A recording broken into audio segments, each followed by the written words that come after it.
Vidarbha express bulletin मध्ये आज पहिली बातमी आहे बुलढाणा जिल्ह्याची.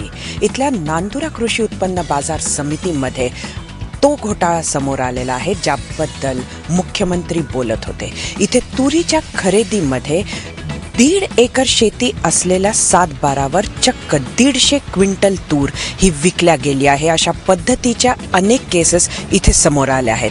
एवढंच नव्हे तर इथं ज्यांना चेक्स देण्यात आलेले आहेत तर ते व्यक्ती अस्तित्वात सुद्धा नाहीये. टोकनच्या रजिस्टरमध्ये सुद्धा भरपूर खाडाखोड आहे. मात्र हा जो घोटाळा आहे हा समोर प्रशासनामुळे आलेला नाहीये, तर ह्याची माहिती RTI मध्ये सर्वप्रथम घेण्यात आली. आता प्रशासनानं ह्याच्या चौकशीसाठी टीम नेमली आहे. काल रात्री 8 वाजता महाराष्ट्राच्या वेगवेगळ्या जंगलांमध्ये सुरू झाली प्राणी गणना आणि ही आज सकाळी 8 वाजेपर्यंत सुरू राहणार आहे. खास बुद्ध पौर्णिमेच्या चंद्राच्या सौम्य आणि सुंदर प्रकाशामध्ये ही प्राणी गणना होत असते. त्याचबरोबर इथं जंगलाचं निरीक्षण सुद्धा होत असतं. नुसतंच वन खातं नव्हे तर ही वन्यप्रेमींसाठी सुद्धा एक चंगळच असते. त्यामुळे प्रचंड प्रमाणामध्ये स्वयंसेवी संघटनेचे कार्यकर्ते सुद्धा यामध्ये भाग घेत असतात. काल विदर्भामध्ये दुर्दैवी मृत्यूंचं सत्र पाहायला मिळालं. त्यातील पहिली घटना ही वर्धेमध्ये घडली. वर्ध्याच्या कारंजा तालुक्यामध्ये 2 वेगवेगळ्या ठिकाणी वीज पडल्यामुळे 2 जणांचा मृत्यू झाला तर 11 लोक हे जखमी झाल्याची माहिती आहे. यातील 2 जण गंभीर आहेत. तर दुसरीकडे ह्याच वर्धा जिल्ह्यामध्ये समुद्रपूर तालुक्यातील सरपंच अनिल शहाणे यांचा स्वतःच्याच नव्या ट्रॅक्टरमुळे मृत्यू झाला. अनिल शहाणे यांचा ट्रॅक्टर भाड्यानं देण्याचाच व्यवसाय होता.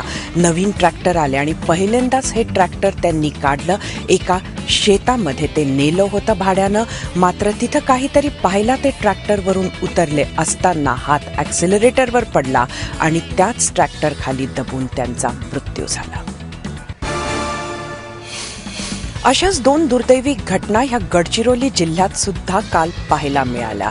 गडचिरोलीच्या तलावावर कपडे धुवायला गेलेल्या एका बाईला तिच्या दारू प्यायलेल्या पतीनंच येऊन भांडण करून धक्का दिला.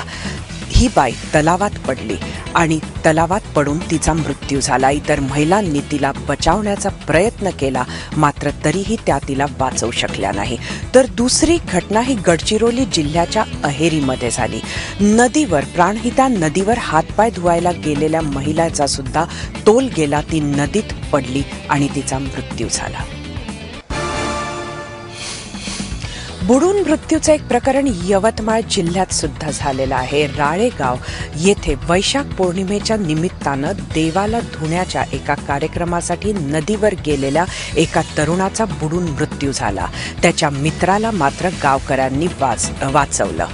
वैशाख पौर्णिमेच्या निमित्तानं आदिवासी समाजामध्ये आपले देव नदीवर नेऊन त्यांना धुण्याची एक प्रथा आहे. विदर्भ एक्सप्रेस बुलेटिनमध्ये पुढची बातमी आहे अकोल्याची. खरं तर राज्यभरामध्ये जलयुक्त शिवाराला घेऊन ढोल बडवल्या जात आहेत.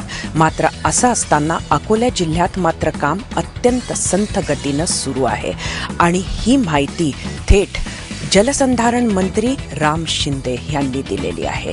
राम शिंदे हा अकोल्याच्या दौऱ्यावर असताना त्यांनी ज्या जलयुक्त शिवाराच्या कामाची पाहणी केली असताना त्यांना लक्षात आलं की काम अत्यंत संथ गतीनं होत आहे. अकोल्याच्या अधिकाऱ्यांना त्यांनी थेट फैलावर घेतलं आणि ह्याची माहिती माध्यमांना एका प्रेस कॉन्फरन्समध्ये दिली.